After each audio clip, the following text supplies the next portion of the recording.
Well, hello everyone. Welcome back to another vlog. It is Wednesday as I'm filming. It's the day before Thanksgiving for me. American Thanksgiving, not Canadian Thanksgiving. I don't know. I don't know. What are you doing for Canadian Thanksgiving? Like, what are you Thanksgiving for? Just Thanksgiving? Or, here it's like pilgrims and the whole story of that, which we know is kind of fabricated. But it's just a lot of food at this point. So I don't know. But anyway, American Thanksgiving is tomorrow, but I had my family over for Thanksgiving a weekend ago. So I'm thinking I might not have to leave the house for the next 5 days because after Thanksgiving, then it's Black Friday, Small Business Saturday, Cyber Monday.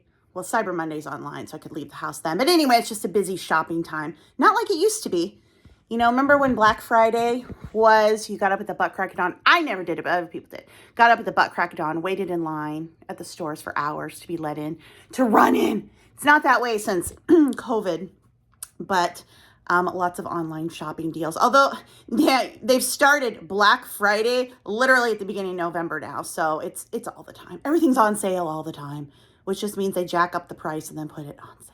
Anyway, how are you doing? How's it going? I film a week ahead, basically. So the video about Charlie actually just went up for me. So thank you all for all your comments and well wishes for Charlie. He's doing really well. He's 1 week, 1 day post-op today. So he's still fidgety like in the evenings, kind of when we're ready for that next medication dose. He's still on antibiotic, a pain pill with a sedative and a sedative to help him, just stay calm. That's really the thing. Like yesterday he was getting like he was going to start playing with the toys and she's like, you can't let him do that. You got to keep him calm. So, but that means he's feeling better, and it's healing. So hopefully here he'll be able to be a bit more active. He still wants to go outside all the time because he just feels the pressure down there. If you're new, he had bladder stones removed. So anyway, but I feel like he's turned a corner. The whole area looks better. It's not red. The swelling is down. So we're on the right track. Also have them both now on prescription food that I got yesterday. Charlie is a special food for bladder stones. And then I put Teddy, I asked if he could go on the allergen food because he's just so itchy. So I threw out all their old food, any treats that were old. I got rid of it all. There weren't much left. It was open and, we've been using it. So it wasn't like there was a lot left. But I got rid of all of it so they can just start now on the prescription. I did have a couple days where I mixed it in, for them to get it. But anyway, and then the treats, I'm just going to give them a little piece of the new food that Charlie has because it's a little bigger. So that we can hopefully not have more bladder stones. Teddy can get ahead on his allergies, and not be so itchy. So just cracking down on all that. Anyway, I'm in the basement, well, laundry, but I also had 2 eBay orders.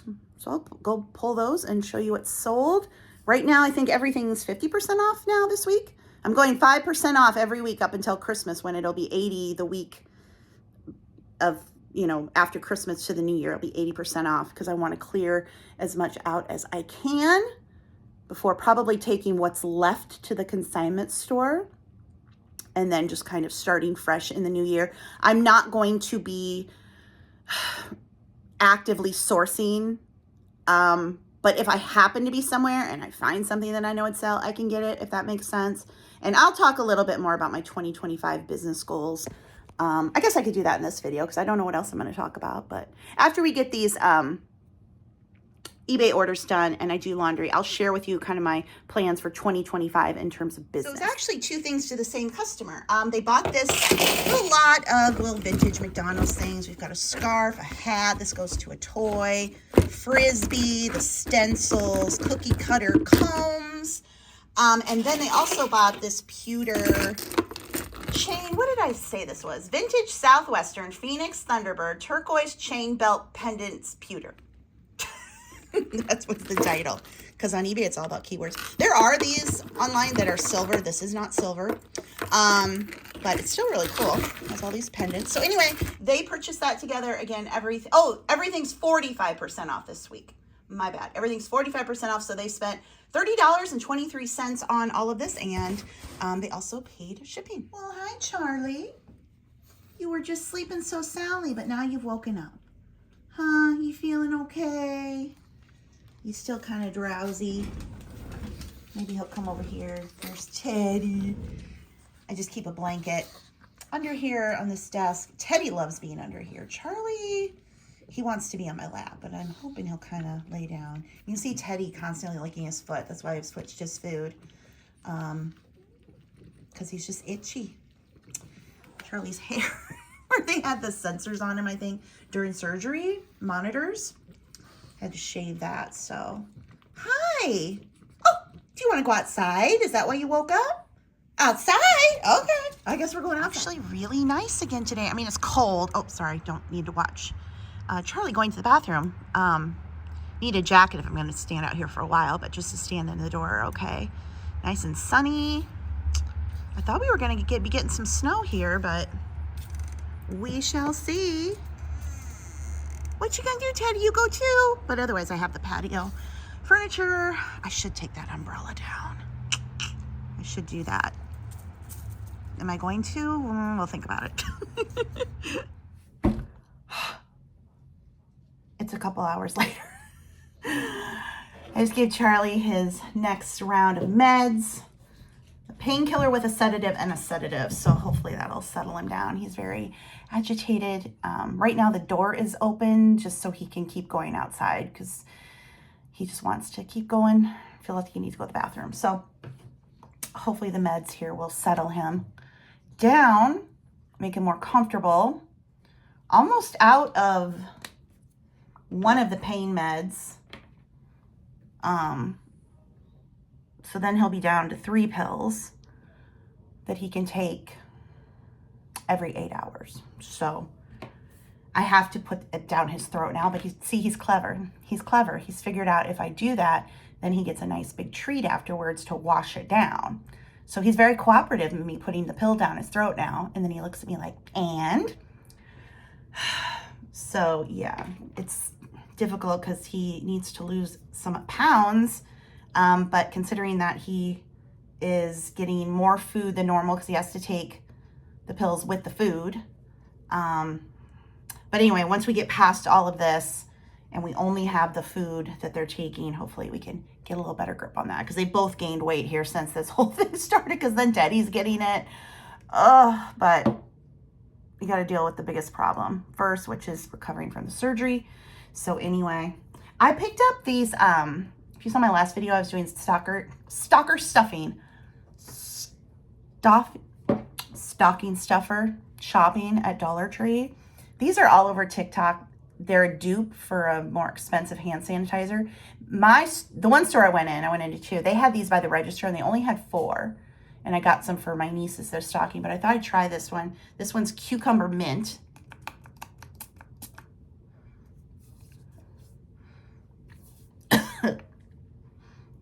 Oh, okay, probably don't smell it right when it comes out because then you'll inhale a lot of it. Give it a moment to set. But it's a light scent, that's good.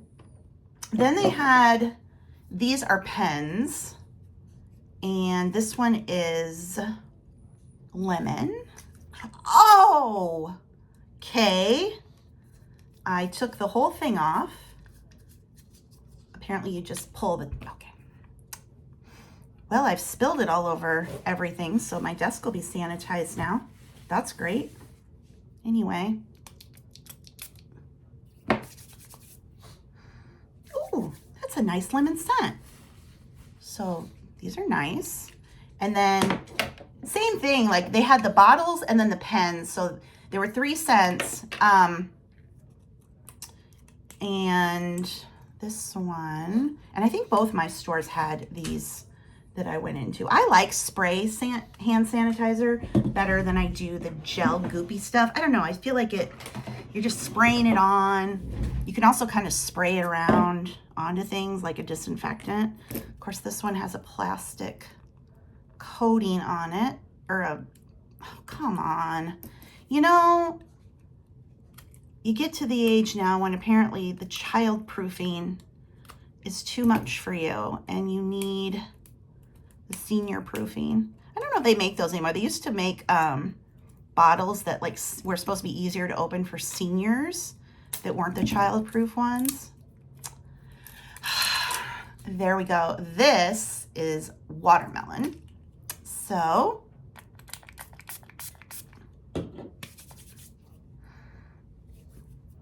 probably not great to spray it on top of the lemon. Let's try it on this hand.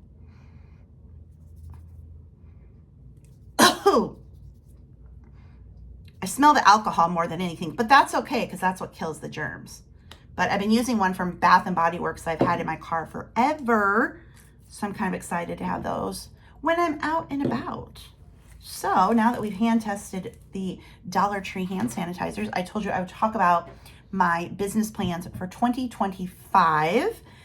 And I have a hope that I can make it a year where I don't spend any money on reselling. I don't source, I don't buy supplies. I have what I have here. And we're talking specifically eBay. Once this year is end, because like I said, I'm discounting every week, whatever is left might go to the consignment store. And then I have some things that are not listed and I might just make lots up like that. I would love to just have a year where my only income is from my books, YouTube, and then if I have any sales from print on demand, because I am now trying to get into merch, TeePublic and Redbubble. So basically not sourcing and spending money on supplies. Number one, the money involved in all of that. And number two, the time. It's just very time consuming to be a reseller on any level, whether you're full-time, part-time, hobby. The time it takes to go out and search for inventory, the money you have to spend in that endeavor, and then the supplies that you need. It's a lot. Even if you're a clothing seller and you're just getting bags and stuff, it's a lot of time and effort. Time is money, and I make way more money with my books. And I would just like to focus on that. Does that mean I'm quitting reselling, that I'm quitting eBay? No, I'll never quit eBay. Like I said, I have some things that'll be lots up there, but it's going to be quitting reselling in that I just want a year off of sourcing and see if I can grow my publishing income, because it's easier, it's less expensive, and it's passive. So I make way more money with much less effort, and it's passive. It just keeps coming in. After the book is published, I don't do anything. I mean, do a little ads, but like it's done. You don't have to go out and source an item, photograph it, list it, sell it, ship it, repeat. The other thing I've really been realizing the last few months is I have this mental block when it comes to eBay specifically. And I think it's really because of my dad. My dad was a huge part of my eBay business. You guys know he loved to sort inventory. And when he was still well, he would go to estate sales with me. He would go to all these things and he loved it. He loved cleaning up everything, sorting it, doing all that. And he also loved the shipping. So for me, most of the time that meant I was going out and sourcing items. And a lot of times, like I said, he would come. Now I did the photographing and the listing and the customer stuff, but then he did the shipping. So honestly, he did like half the work. And I didn't really think about that after he was gone. You know, again, he loved it. I did have to pull back on reselling there in the last couple of years of his life because he couldn't do it anymore with his dementia. And I couldn't like do it behind his back. He knew what was going on and it would upset him. But now me trying to do it on my own, all the sourcing, all the cleaning, all the shipping, it's a lot when I have other things to do. I'm trying to work more on my publishing, write more books, working on cleaning up like the Amazon descriptions, and if I'm doing any kind of advertising, and just working on my author business. And then now I am getting back into print on demand. A lot of you know I used to do print on demand on Etsy. The reason now I've switched to Amazon merch is because Etsy you have to pay to list there, and then you need a third-party provider. So you want to design a shirt, you have to link your Etsy account with a third-party provider, put the listing on Etsy, you have to pay for that. Somebody buys it, you have to pay the fees over on the other side for the third-party printer, and then they produce it and ship it. And that can be really problematic when you're trusting a third party to run your business. There were always shipping delays. It just was, I'm like, too much money spent for not enough results. Whereas I can sell print-on-demand designs on Amazon. You can list there for free. I also can cross-post to TeePublic and Redbubble for free. So the big thing is I'm tired of spending so much money on my businesses and reselling. The costs involved. Yes, you can make great profits, but there are a lot of costs involved. Again, time is money. So the time spent sourcing, the money being tied up in the inventory as it sits there, right? You can say, well, it's a tax write-off, or, eventually it'll sell. True, but the money is still gone out of your pocket. And I don't feel like I can honestly sometimes afford to resell. I'll have money. I'm like, gosh, do I have to go out and get something to flip? Of course, it'd be great if you're picking up things that flip overnight, but sometimes you'll think, oh gosh, this is a great item. It's a hot seller. It's going to sell. And then it sits. You can only do so much, when you're sourcing. And I'm just tired of all the money that goes out. On the flip side of that, it does give me deductions come tax time. But I really would like a year where I'm not spending money on reselling. That is also a big reason why I am closing my Antique Mall booth, because of the time and money involved. The time to source, the money involved. And with an Antique Mall booth, especially if it's not a big mall and it's not in a high traffic area, it's going to take longer for things to sell, if they sell at all. And for me, as somebody who does sell on eBay, a lot of times I'll look at something that's in the booth and be like, why is it here? I could just put it on eBay and sell it.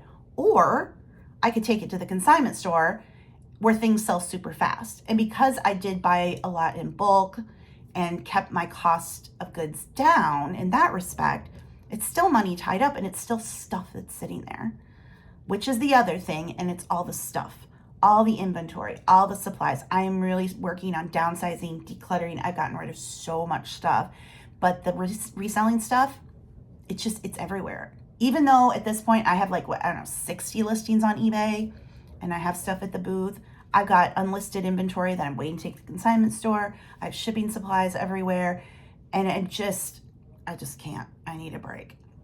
So yeah, 2025 is going to be for me all about publishing more books and working on print on demand and not spending money on businesses. When you think of the money I spend for publishing, I have 1, 2, 3, 4, 5, 6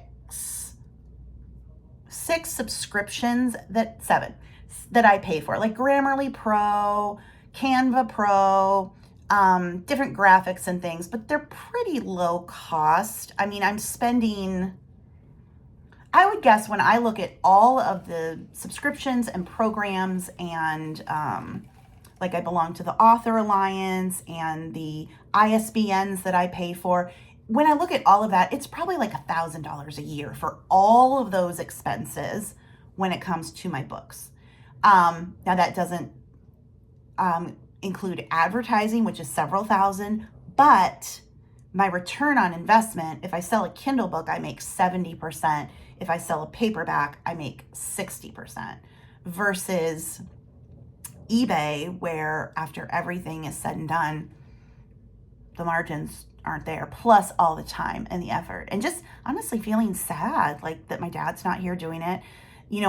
After our dad passed, my brother was getting into reselling, and I was helping him with eBay, and he had to shop, and it was oh, okay, well, here's somebody, it kind of made me feel a little bit more excited about reselling than I had been in a long time, because I had somebody around who was kind of doing it too. Of course, then he got sick and passed. So it's almost like reselling has a bit of this trauma associated with it now. And I remember my dad being here, and then my brother, and it's not a good headspace for me to be in. Whereas I love writing, I love publishing, I love the whole author business space, and to focus in on that. So that is the plan. My antique mall booth I will have through December. I haven't been in 2 weeks because of Charlie being here with him, obviously. But if I'm able to go next week, I think I'm going to just start clearancing stuff out because I don't want to have to pack all that stuff up and bring it home. It just hasn't been what I hoped it would be in terms of income, and it really just has a lot to do with the fact of the location. Unfortunately, antique malls, if they're it's a big, large mall with like dozens of vendors and some even have hundreds, and or it's in a high traffic area. This one's downtown. It's small, it's downtown. It just doesn't get the foot traffic that other places might. But even then, even if it did get the foot traffic, I don't know that it would be worth my time. I kind of was looking at my numbers. I was like, listen, can I make $1,000 a month in this antique mall booth? And I can't. There's no way. Just there aren't that many customers. Or, then it becomes, okay, I've got to find the good stuff, right? Everybody's always asking for the good stuff, the 40s and 50s vintage. Well, that stuff is very hard to find. You almost always have to pay up for it. And if it's that good, I'm going to put it on eBay where I can get top dollar. I'm not going to put it in a booth. Now, a lot of people will do a booth as a hobby. I know one of the ladies there, the one next to me, has a really nice space. She is going through her own collection. She's just collected for years. And so it makes more sense. They're not selling online. They don't have other ways to sell. And it's like fun and it's a hobby. And hopefully, she'll sell her collections and make her money back. But to do it as a business, like I said, you've got to be in a really high traffic area. And it just isn't. Our downtown just isn't like that. It's multiple streets across both sides of the river, and it just doesn't, there's not a lot of retail. There's a lot of restaurants, but not a lot of retail. It's just not the kind of place where you're going to have tons of people walking by all the time and they're going to pop in, or even driving by and pop in like it would be. I mean, that's why you don't see antique malls in the large shopping, like the big strip malls with the big box stores, because the rents there are insane. A mom and pop place can't afford the rents in those places. So they have to go into areas, or they own the building, any kind of retail. And reselling is retail. Reselling is retail. I don't think we think of it like that, but retail is hard. Reselling is the best retail format there is when you're buying low and secondhand to have that markup. But like when you look at Walmart, I think Walmart's markup is 1.5%, or that's what their earnings are based on something. So if something is $1, they like make a penny and a half on it, but they do the volume. So retail is tough. Getting people to come into a store, drive somewhere, go in, it's hard. And I just emotionally and physically and financially, I feel like, need a break from reselling. So that will be the goal. Like I said, if I go someplace and find something, I'm of course going to get it. I've got stuff I can put in lots, but I'm looking forward to a 2025 where I'm not, honestly, the biggest thing, sourcing. Because that'll be more money in my pocket. It'll be more taxes because I won't have a deduction, but it'll still be more money in my pocket overall. You know what I mean? So anyway, that's the plan for 2025. You guys will have to let me know. Do any of you do print on demand on Amazon? Are you doing Amazon merch or merch by Amazon or whatever they call it? Like I said, I'm doing that, but I'm also cross-posting to TeePublic and Redbubble because they're free. So I'm having fun with that. I'll write a bit and then I'll do that and then go back to the writing. So it's kind of nice to bounce back and forth between the two, get a little break, because writing can get really tedious and eye blurring. Although I have been dictating a lot. You can dictate in Microsoft Word. There's a little microphone, turn it on, and you can just lean over and dictate. And then I can also do it on my phone. Sometimes I'll just get this thing in my head where I need to write something, and I'll bring up an email and literally just dictate into the email and then email it to myself. And then, of course, you got to put it over into Word and get it fixed up. But that is what I've been doing, and that's the plan for 2025. Changes, definitely a big change to not go out sourcing. I've had moments where I pulled back on reselling, but I don't think I've ever gone longer than 4 months after quitting. I was like, I'm done. I've had it. I have a big breakdown. And then about 4 months later, I'm like, well, you know. So we'll see what 2005 brings. If financially I needed it, I'd have to do it. I would. But I'm going to see if financially I can really maximize the publishing and the print on demand. Because that is ultimately the goal, right? Work smarter, not harder. Create passive income, not have a bunch of stuff in your house. That's my goal, at least.